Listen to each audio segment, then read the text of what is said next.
Welcome back to This is Thailand. Now, if you've spent any time on this channel, you've heard the stories.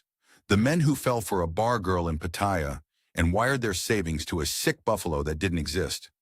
The pensioners who handed over everything to a woman they met on their second night in Bangkok. Those stories matter. We keep telling them because people keep needing to hear them. But today's story is a different kind of problem. Today's protagonist isn't a man who threw caution to the wind. He's a man who prided himself on caution, on systems, on never making a move without understanding the structure first. 65 years old, from Dortmund in Germany, a retired plumber who spent nearly 4 decades being the person other people called when things went wrong. Wolfgang is not naive. Wolfgang is not reckless. Wolfgang is exactly the kind of man who reads the warnings, nods, and thinks, yes, but that won't happen to me because I know what I'm doing. And that's precisely why this one is going to stay with you. Here is his story in his own words. I am not a man who talks about himself very much. 38 years as a plumber, and then 15 of those running my own small company. You learn that people don't call you to hear your opinions. They call you because water's going somewhere it shouldn't be going, and they want it stopped. So you stop it. You go home. You come back when there is another problem. This is what I did. For 38 years, this is what I did. I started as an apprentice at 17. I want you to understand what that means in Germany, because it is not the same as some countries where you show up and someone hands you a wrench. In Germany, you study theory, practical work, examinations. 2.5 years before I was qualified. Then I worked for other companies, learned different systems, different problems. By my early 40s, I had enough knowledge, enough contacts, enough saved to register my own company. Wolfgang Berger Sanitar. Nothing fancy, 5 employees at the most, sometimes fewer. We did residential work mostly, some commercial. I was not rich, but I was comfortable, and more important than comfortable, I was busy. This is the thing that is hard to explain to people who have not done physical work their whole life. The busyness is not a burden. The busyness is the point. When you are needed, when there is a problem only you know how to solve, there is a feeling. I don't have a word for it in English that sounds right. In German, we might say Befriedigung. Satisfaction, but more complete than that, more physical. And then you retire and the phone stops ringing and the Befriedigung goes with it. My colleagues at the trade association organized a small party. There was beer, there was food, and there was a cake. A white cake with a little plastic wrench on top, which I thought was quite good actually. Someone made a speech. I shook hands. I drove home to my house in the Nordstadt, and I sat in my kitchen and I looked at my hands and I genuinely did not know what to do with them. My wife, my former wife, we divorced in 2012. Amicably enough, these things happen. She had been polite during the transition, sent a message when I retired. We exchanged a few calls in those first months, but she had her own life by then, as she should, and the calls became less frequent and then stopped. My son Eric lives in Hamburg. He works in logistics, very busy, good man.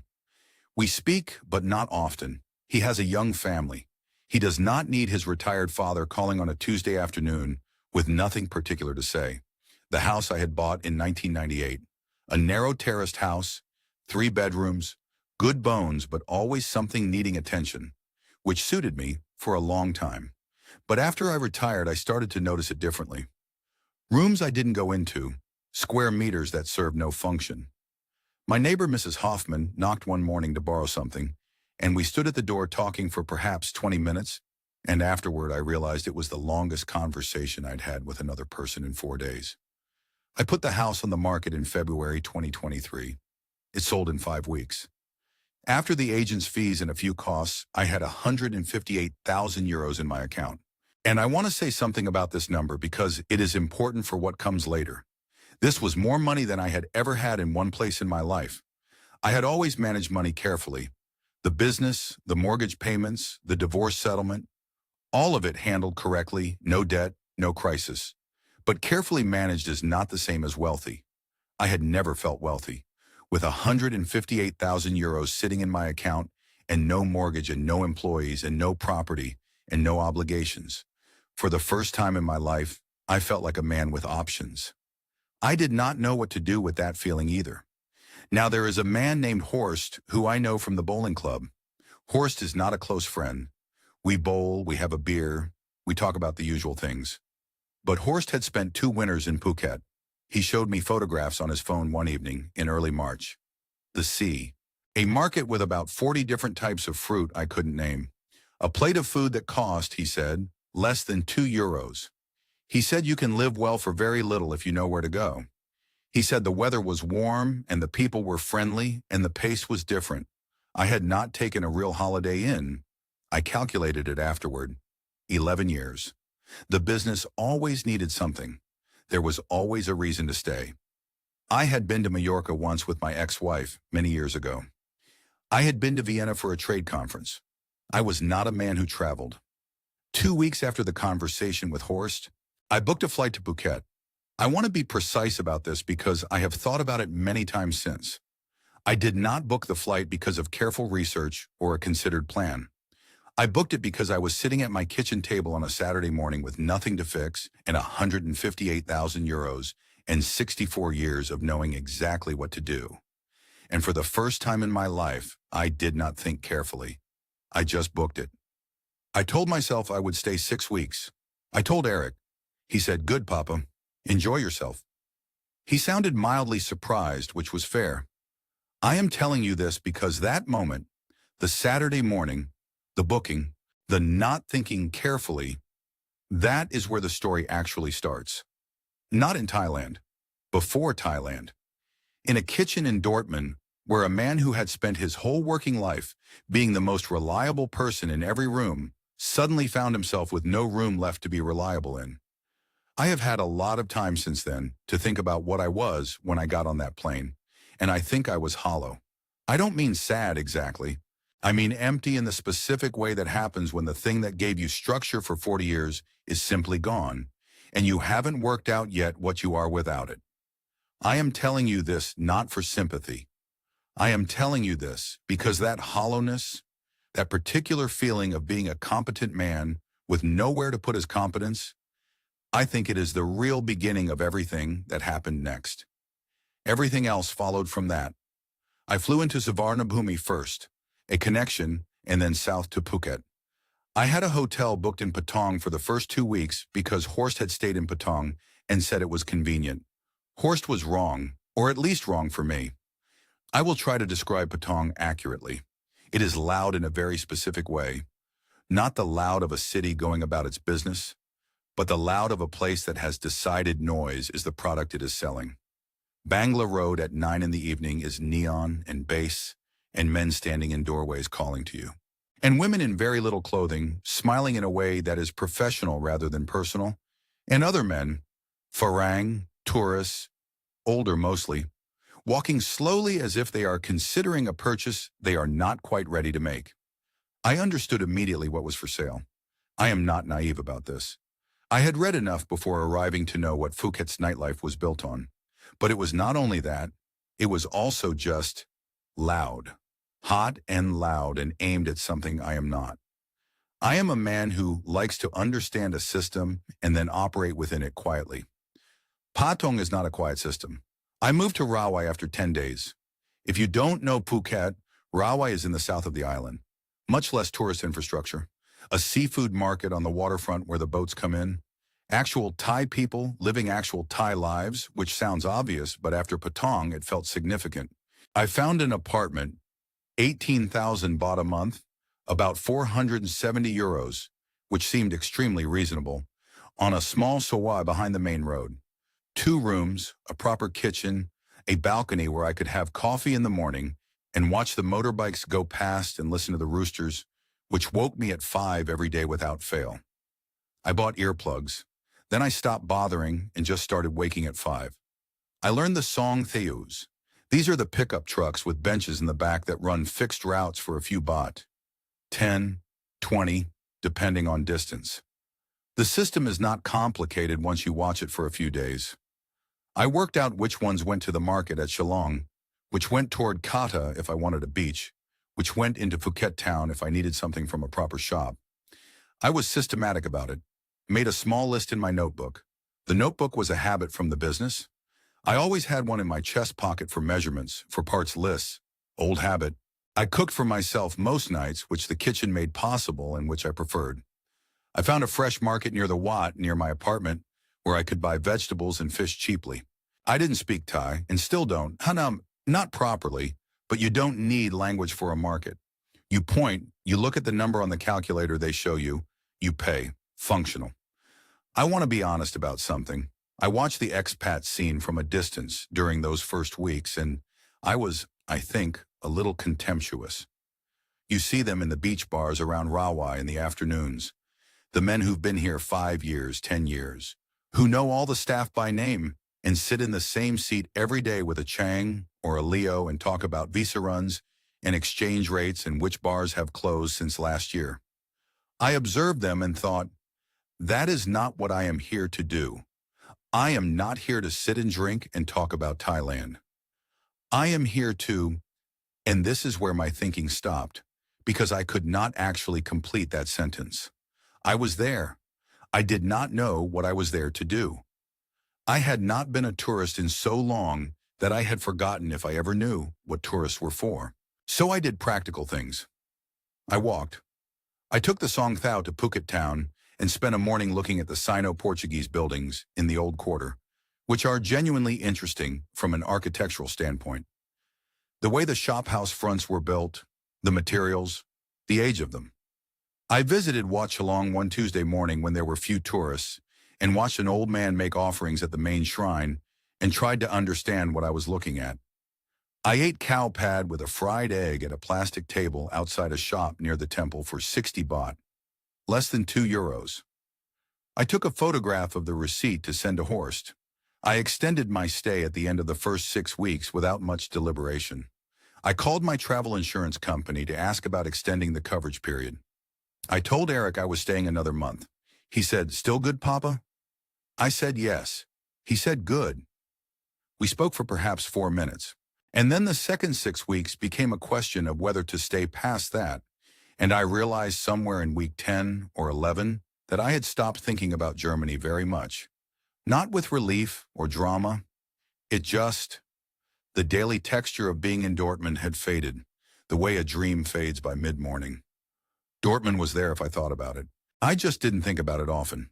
The restaurant near Rawai Beach, it is on a small street that runs parallel to the waterfront, behind a row of long-tail boats that sit on the sand waiting for day-trip tourists. The restaurant has no English name on the sign, only Thai script. But there was a handwritten card in the window listing some dishes in English. Tom Kha, Larb Mu, Pad Kra Pao. The food was correct. Not the softened version of Thai food they make for Farang on Bangla Road, but the real thing, which is significantly spicier and significantly better. I went back because of the food. I want to be clear about this because later it becomes important to understand the order of things. First the food, then gradually the woman who ran the front of house. Her name, her nickname, which is how Thai people usually introduce themselves, was Nok. She was perhaps mid-30s. She managed the restaurant the way I recognized from my own work. No wasted motion, no performance, no chaos tolerated. Tables turned over efficiently. She knew which dishes were taking too long in the kitchen and handled it without making a scene. She had the quality that I always looked for when I was hiring. The quality of someone who understands the system they're in and improves it without being told to. She did not pay particular attention to me. I was a Farang who came in regularly and ate the same 2 or 3 things and tipped a modest amount and left. She served me and moved on. This also I noticed. The women on Bangla Road notice you the moment you appear. They perform noticing you. Nok looked up when I came in, gave a small nod of acknowledgement, and went back to whatever she was doing. I found this, for reasons I did not examine very carefully at the time, reassuring. The conversation started, if I try to identify when it actually started, sometime in April. I had been coming to the restaurant perhaps 3 times a week. I know this sounds like a lot, but the food was good, and the alternative was cooking alone in my apartment, and the walk there and back gave me something to do in the evenings. She asked me one night when the restaurant was quiet where in Germany I was from. My German accent is apparently quite obvious in English, which I had not considered. I told her Dortmund. She nodded slowly, the way people do when they have no reference point for a place, but don't want to say so. She asked if it was near Munich. I said no, not really. It is northwest near the Dutch border. Very different. She received this information without particular interest and went back to her work. I thought about that exchange afterward. How she didn't follow up with the questions people usually ask. Do you like it here? How long are you staying? What do you do? She asked one thing, got an answer, and was satisfied. I found this, I don't know the right word, restful perhaps. Over the following weeks, small pieces of information emerged in the same way. Not disclosed, not performed, just mentioned when they were relevant. I learned she had a daughter, 7 years old, living with Knock's mother in Surat Thani, about 4 hours north by bus. She said this in response to me asking, when she was distracted by something on her phone during a quiet moment, whether everything was all right. She said yes, her daughter had a small fever, nothing serious. That was the first I knew there was a daughter. I did not press for more, but I thought about it. A woman who has left her child with her mother to work in another province. This is a sacrifice, not an abandonment. I understood this without anyone explaining it. She was earning money in Phuket because there was more money to be earned in Phuket, and her daughter was being cared for by family, which in Thailand means something different than it might in Germany. I had read enough to know this. Still, I thought about it. Her mother's health came up about a month later. Knock mentioned it the same way she mentioned everything. Briefly, factually. Her mother had diabetes. The medication costs were ongoing. Not a crisis, but a permanent expense on top of what she was already sending home each month. At some point, it would have been around the end of May, so perhaps 2 months since I had started coming regularly, she sat down across from me for a few minutes when the last other customer had gone. The owner or manager, an older woman who I had never spoken to, had gone into the kitchen, and we just talked. About the island, about the heat in May, which is considerable, about a water problem she'd had in her apartment, a pipe fitting that had failed, flooding her bathroom floor. She described it with mild frustration. I asked a few questions out of professional habit. What floor? What kind of fitting? How old was the building? She looked at me for a moment with a slightly different expression. I explained I had been a plumber for many years. She nodded slowly and said, "Ah, so you understand." I don't know why that exchange matters to me, but it does. It was the first time I felt useful, I suppose is the word. Like I was a person with knowledge relevant to the situation, rather than just an old German farang sitting alone eating larb moo 3 times a week. We exchanged line details at the end of that evening. In Thailand, line is how everyone communicates. Not messages, not email. Line. She sent me a short message when I got home. A small cartoon of a thumbs up, which is apparently a standard Thai way of saying the contact has been received. I looked at it for a moment, then I put the phone down and went to sleep.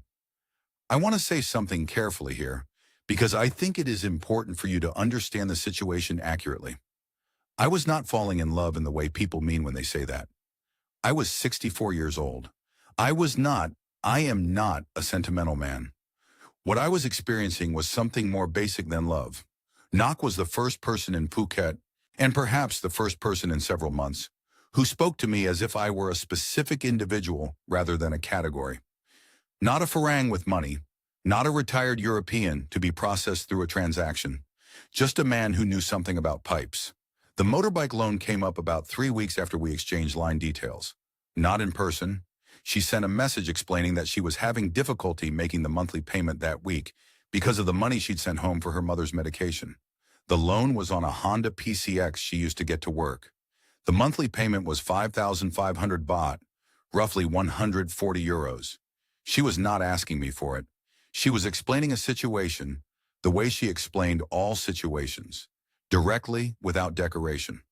I transferred 18,000 baht, about 470 euros, which was 3 months of payments. I told her to clear the arrears and have some buffer. She thanked me online with no drama. She did not send a cartoon. She sent a voice message in Thai, which I could not understand, and then below it wrote in English, "Thank you, this is very kind. Now." I know what you're thinking. I know exactly what you're thinking.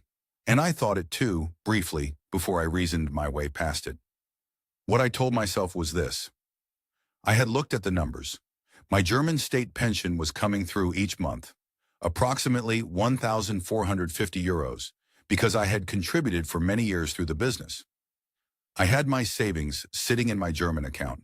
My expenses in Rawai were modest. The 18,000 baht was, in my overall financial situation, not significant.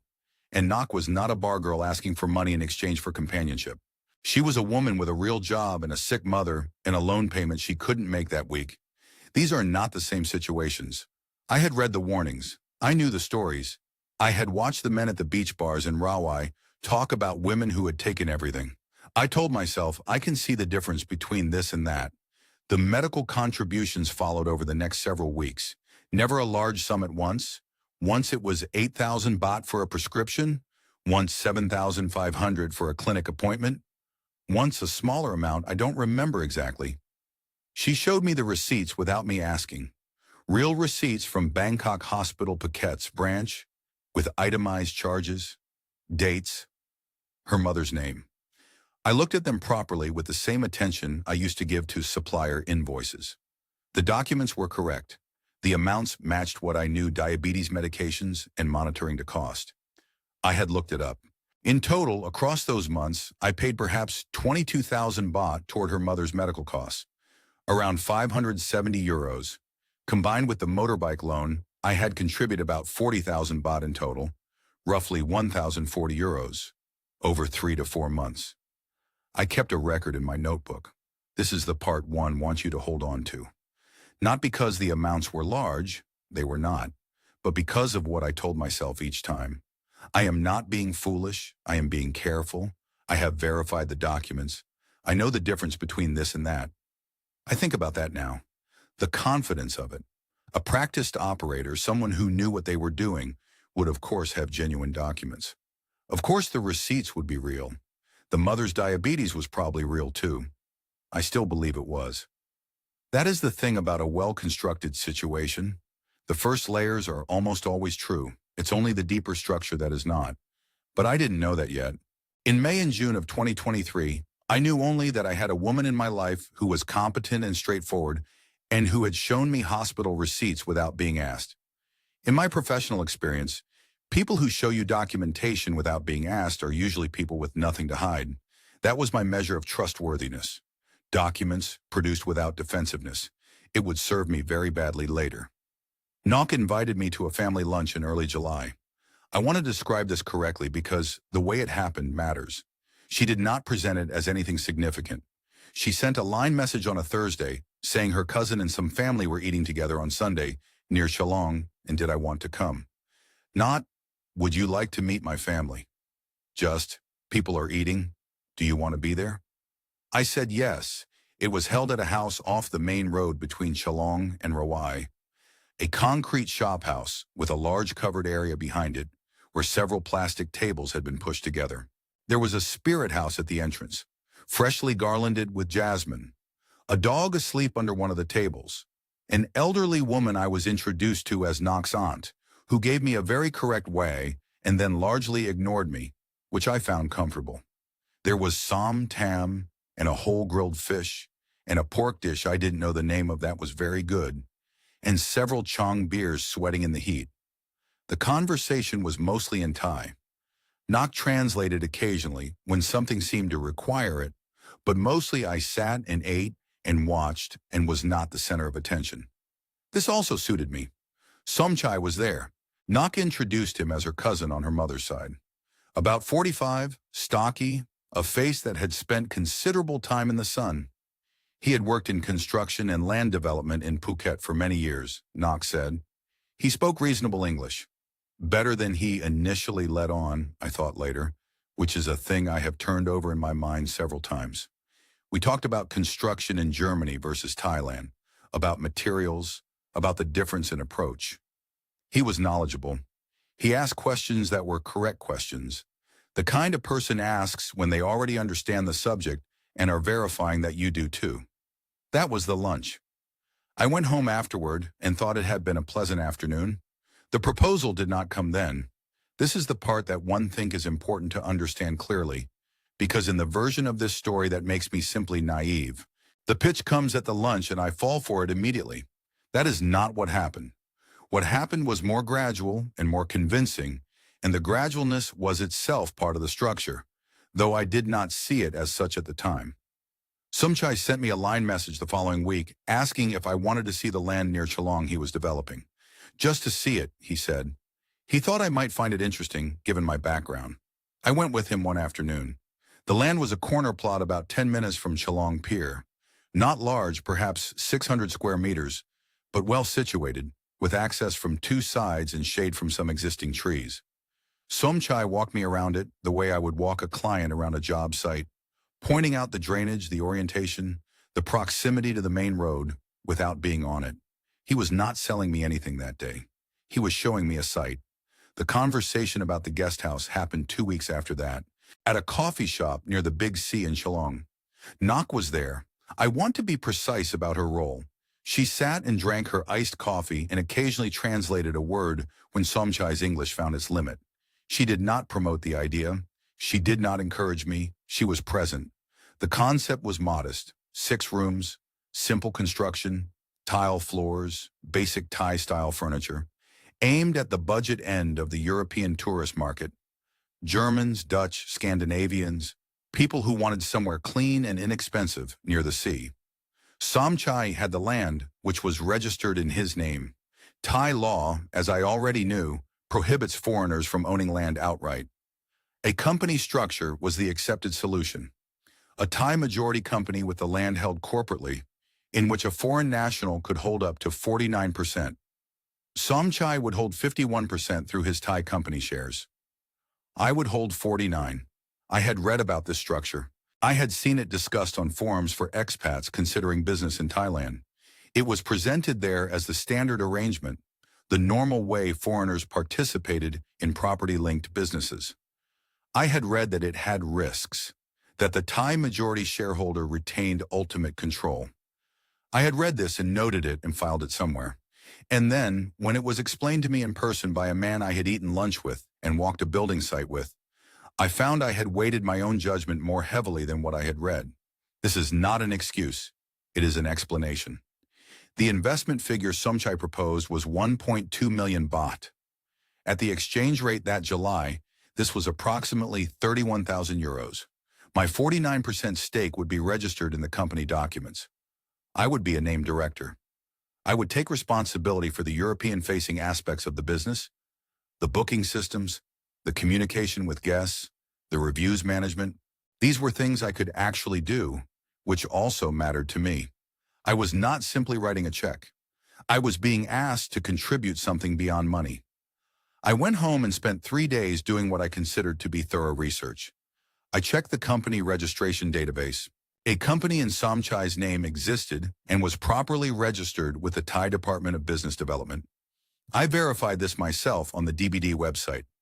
I looked at the land title documentation Somchai provided, a chanote, which is the highest class of Thai land title, meaning clear ownership and precise boundaries.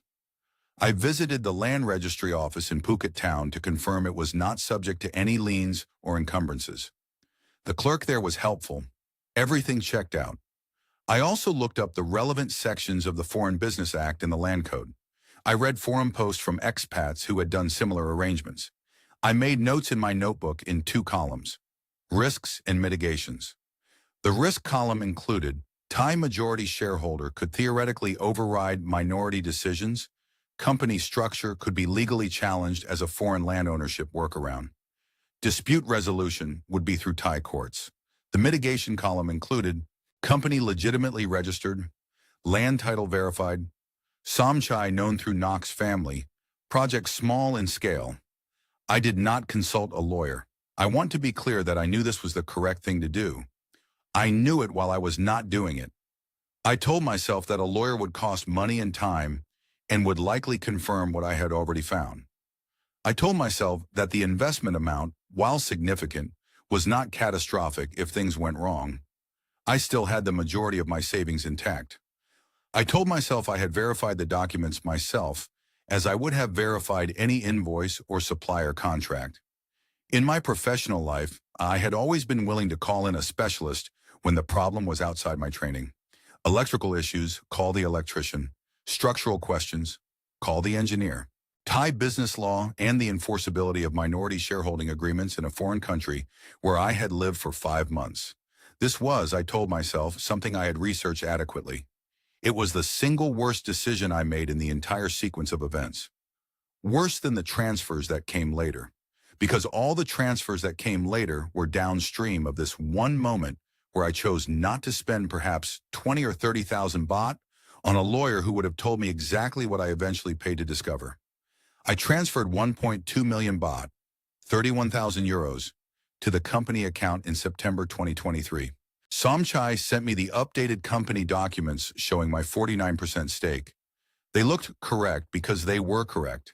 The company was real, the stake was real, and the arrangement was constructed in such a way that real and protected are not the same thing at all. But the ground had been broken on the site by then, and I had driven out to see it, and there was a small excavator working in the red Phuket soil, and it looked exactly like the beginning of something. I went to the site every week, sometimes more. I took the Song Thao to Chalong Junction, and then a motorbike taxi the last few kilometers, and I stood at the edge of the plot with my notebook and documented what was there. Photographs dated, notes on progress, what had been poured, what was framed, what still needed doing. It is what I would have done on any job site where I had responsibility. Old habit again, and the site was real. I want to be very precise about this because it matters to the full picture. The construction was genuine. I watched the concrete footings go in. I watched the block walls rise course by course in the particular way Thai construction workers build. Efficiently, in the heat, starting at 5 in the morning and finishing by early afternoon before the worst of it. I watched the roof frame go up in November. The building was happening. I have the photographs dated across 4 months to confirm this. Whatever else was constructed around me, the guest house itself was not a fiction. This is partly what made everything so difficult to process later.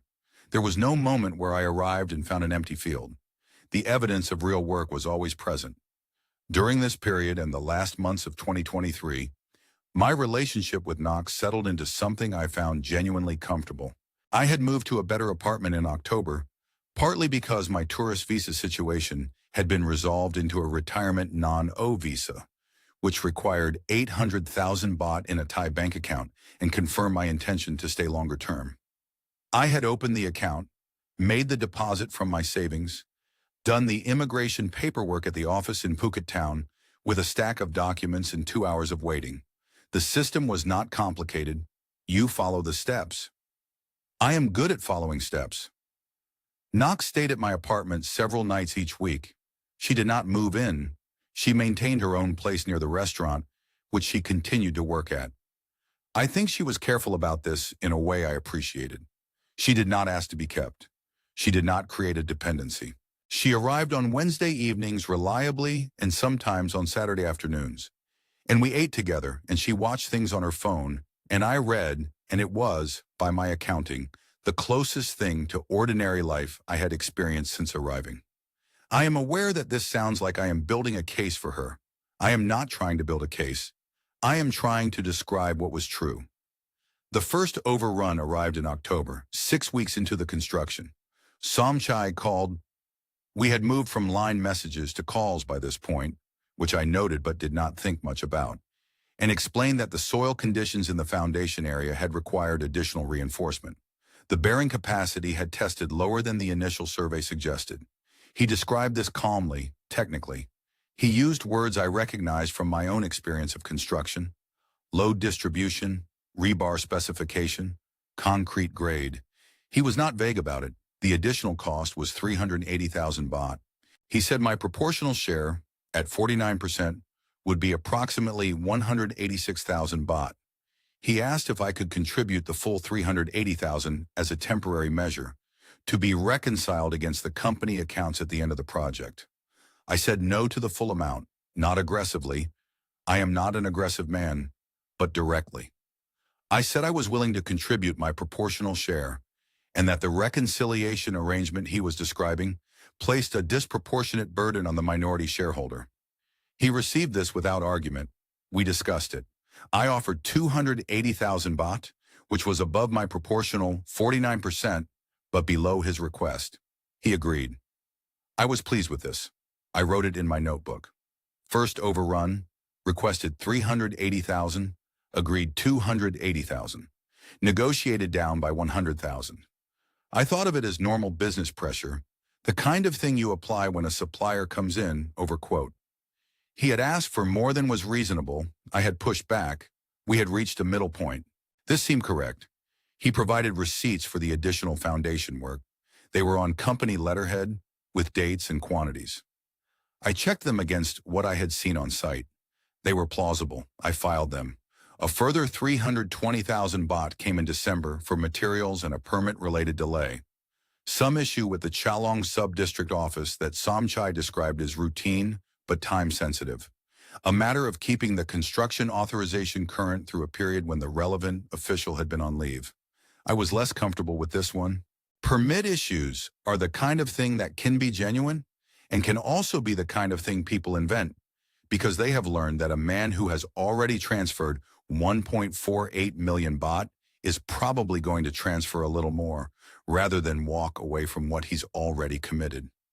I visited the site 2 days before I transferred the December payment. Everything was progressing. The roof was on. The window openings were framed. I stood in what would be one of the 6 rooms and looked at the space and thought, this is becoming something. I transferred the 320,000 baht. I was now at 1.8 million baht total, approximately 47,000 euros. Just under a third of what I had started with. I have thought a great deal about December 2023, about what I was feeling or not feeling.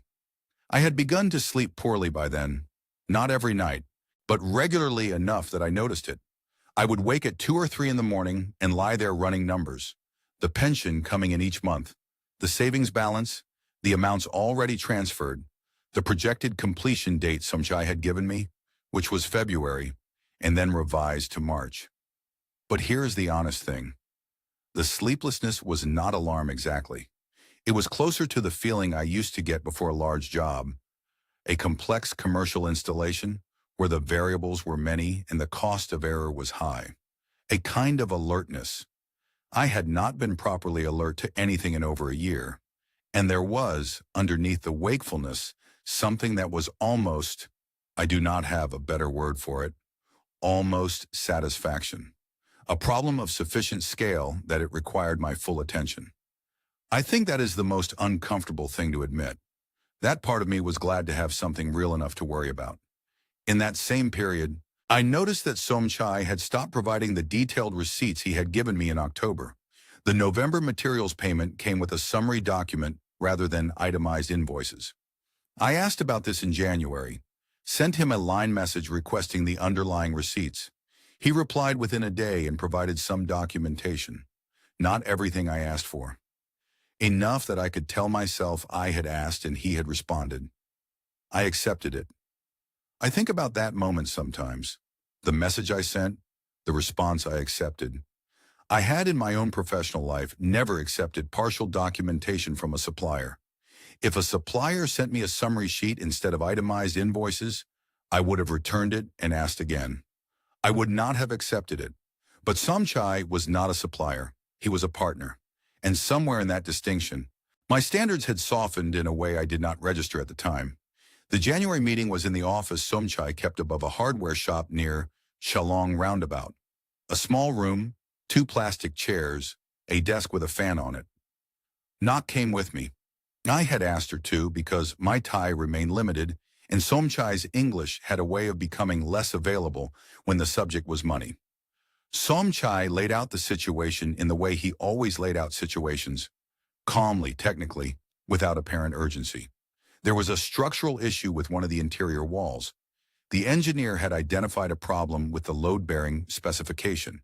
Additionally, a second permit issue had emerged, this one related to the category of commercial accommodation, which required a separate filing and an associated fee that he had not anticipated in the original budget. The total additional requirement, 600,000 baht, roughly 15,600 euros. I said no, not as a negotiating position. I said no because the number was significantly larger than any previous request, because I had already transferred 1.8 million baht, and because I had been waking at 3 in the morning for 6 weeks, and I had decided somewhere in those dark hours that I was not going to transfer another large sum without a serious conversation first. Somchai listened. Then he explained still calmly that without this funding, the construction permits could be allowed to lapse. That once a permit lapses in Phuket, the process of reinstatement is lengthy and expensive and uncertain. That the investment I had already made, 1.8 million baht, was tied to a project that could not legally proceed or be sold or transferred without those permits being current. He was not threatening me. He was explaining the mechanics. He was very good at explaining mechanics. I sat in the plastic chair and understood, for the first time, the specific shape of the trap. Not that I had the word for it yet, but I understood that stopping now had a cost, and the cost was everything already in, and continuing had a cost of 600,000 baht, after which there might be more costs. And I did not know how to calculate which was worse because I did not yet know what my 49% stake was actually worth in practical terms. I transferred the 600,000 baht. I took 2 partial transfers from my remaining German savings to do it. It was the first time I had moved money specifically to fund this project, rather than drawing from a general buffer. I noted this in my notebook. Total 2.4 million baht, approximately 62,400 euros. I did not sleep well that night, or the next. In February, looking for something to do with my German that was not thinking about the site, I found a language exchange group that met on Thursday evenings at a small bar on the Kata Road. The kind of bar that is not really a tourist bar, just a local place with a few tables outside and decent Leo on tap. The group was organized by a Thai woman who taught at a language school and wanted practice with European speakers. There were usually 6 or 8 people, mostly Thai, occasionally another European. Dieter was there the second time I came. Late 50s, from Frankfurt originally, been in Phuket 4 years. He worked online, something to do with software. I never fully understood it. He had a very specific quality I recognized from certain clients. A man who had thought carefully about his situation and made deliberate choices about what he would and would not do. He owned nothing in Thailand. No property, no business stake, no car registered in his name. He rented month to month. He had made this decision consciously and could explain his reasoning in some detail, which he did, the 3rd or 4th time we met, over beers after the group had dispersed. I mentioned the guest house project. I don't remember how it came up. I think I was explaining why I had opened a Thai bank account, and the project came up as context. Dieter listened without interrupting, which is unusual for Germans of a certain type. When I finished, he was quiet for a moment. Then he asked for Somchai's surname. I gave it, Somchai Ratanakosin. Dieter put his beer down. He said, I knew a Dutch man, 2 or 3 years ago, named Peter. Peter had been approached by a man with this name about a land development near Kamala, the other side of the island. Dieter had met Peter at an expat event, and they had spoken a few times. At some point, Peter had stopped coming to events. Dieter did not know what had happened. He had not been in contact with him for more than a year. He did not say, this is the same man. He said, I do not know if this is the same person. There are people who share names, but I thought you should know this. I took the Songthaeyu home. It was perhaps 9 in the evening, dark, the road between Kata and Rawai, quieter than in daylight, just the occasional motorbike, the sound of something frying at a shop front on the main road.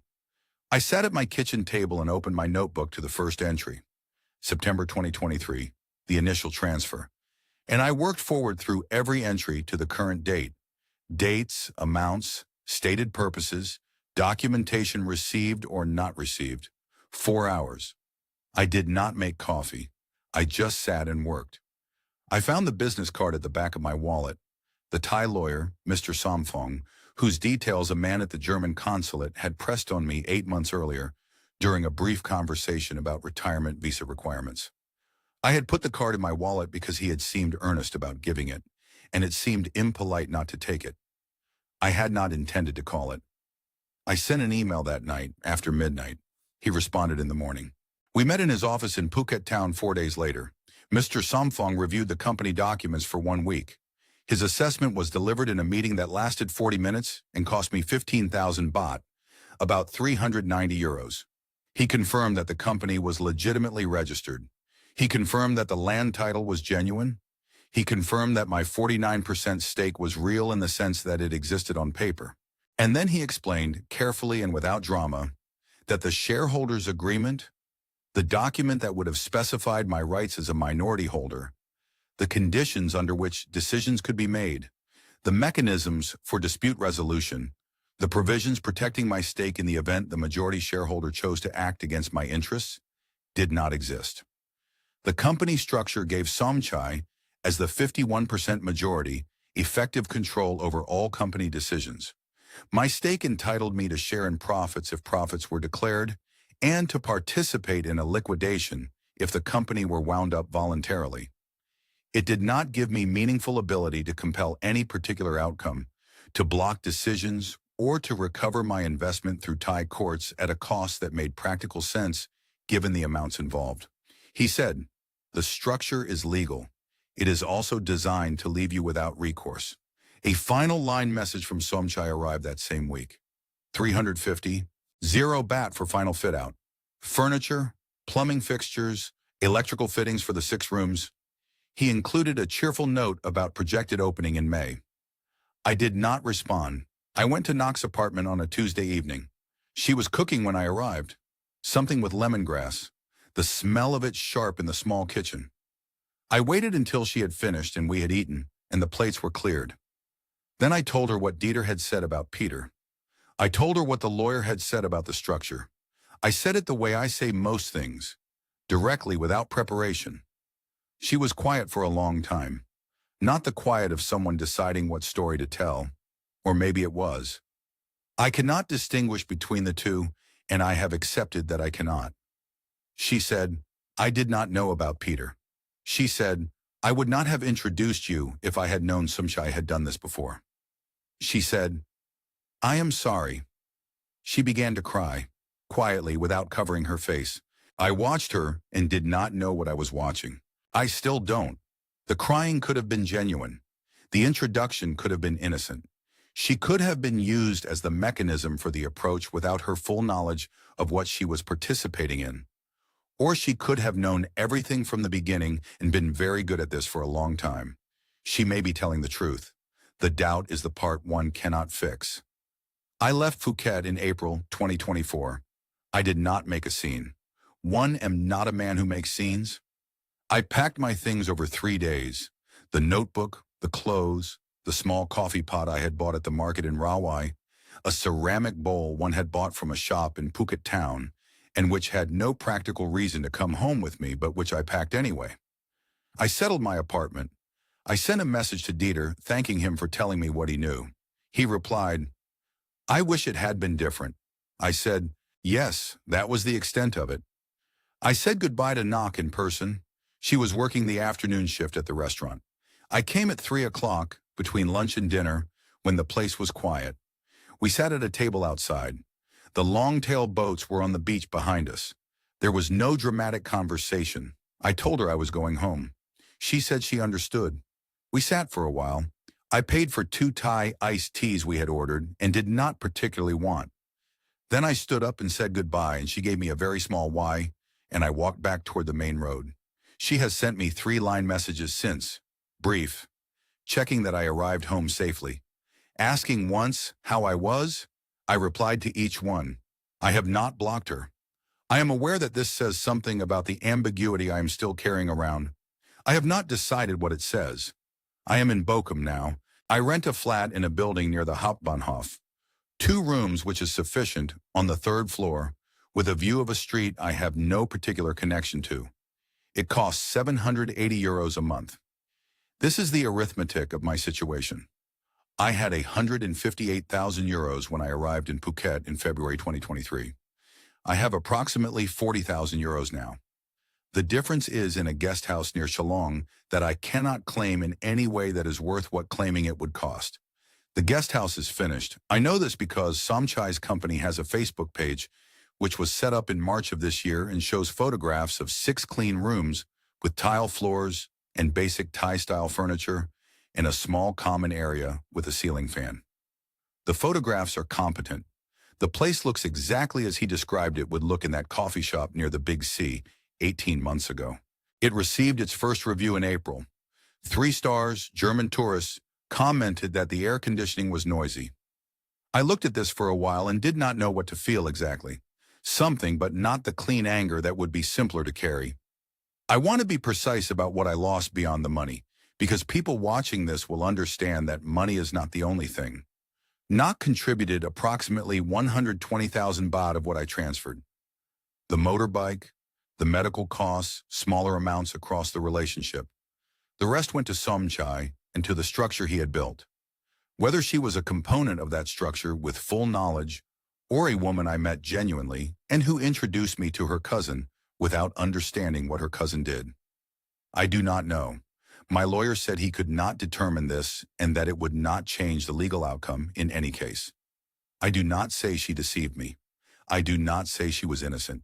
I say I do not know, and I have had to learn to sit with not knowing, which for a man who has spent his life diagnosing problems and finding answers is not a comfortable posture. The specific decisions that determine the outcome, I can list them without difficulty. I did not consult a lawyer before transferring the initial 1.2 million baht. I accepted a company structure without having its enforceability independently assessed. I allowed the December overrun through when the receipts had become incomplete because the evidence of real construction was functioning as a substitute for proper documentation. And I continued after January when every logical instrument I possessed was telling me the cost of continuing exceeded the cost of stopping. Each of these decisions was mine. I made them with the information I had chosen to gather and the judgment I chose to apply. The structure Somchai used was legal. Nobody forced me to participate in it. I want to say one thing in the language I actually understand, because I have spent 40 years thinking in this language. In plumbing, there is a category of failure we call correct installation, wrong material. The pipe is fitted to the correct specification. The joints are properly sealed.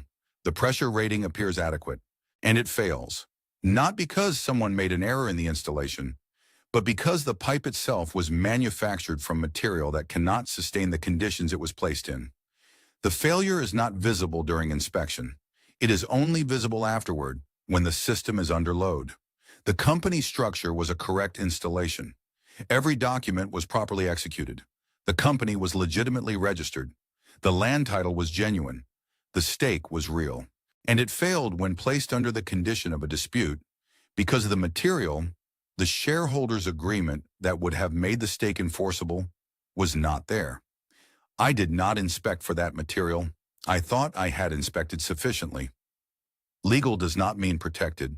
A structure can be real and still be designed to hold your money rather than protect it. This is what I know now that I did not know then. And it is what I am telling you now so that perhaps you do not have to pay for it the way I paid. I am 65 years old. I have 40,000 euros and a pension of approximately 1,450 euros a month, which covers a flat in Bochum and reasonable food and not a great deal beyond that. Several people have told me that Chiang Mai is different from Phuket. Slower, more honest, less oriented around the extraction of foreign money. I have not decided whether I will go back to Thailand or not. I find I need more time before I can think clearly about this. But I do not regret going. I want to be precise about this too. I regret one moment. One Saturday morning in Dortmund, where I sat at a kitchen table with 64 years of knowing exactly what to do, and for the first and only time in my life, I decided not to think carefully. Everything else followed from that. The host speaks. Thank you, Wolfgang. What you've just heard is not the story of a foolish man. It is the story of how a structure can be designed to satisfy the instincts of a careful man.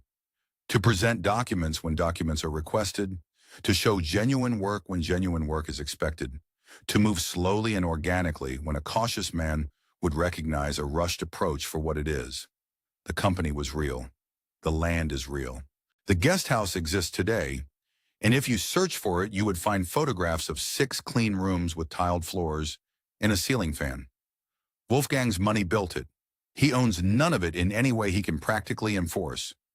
This is what we mean on this channel when we say, legal is not the same as safe. If you are in Thailand right now or considering coming, and someone presents you with a business opportunity, however gradual the approach, however well documented the company, however genuine the relationship that preceded it, the single thing that separates Wolfgang's outcome from a protected one is this.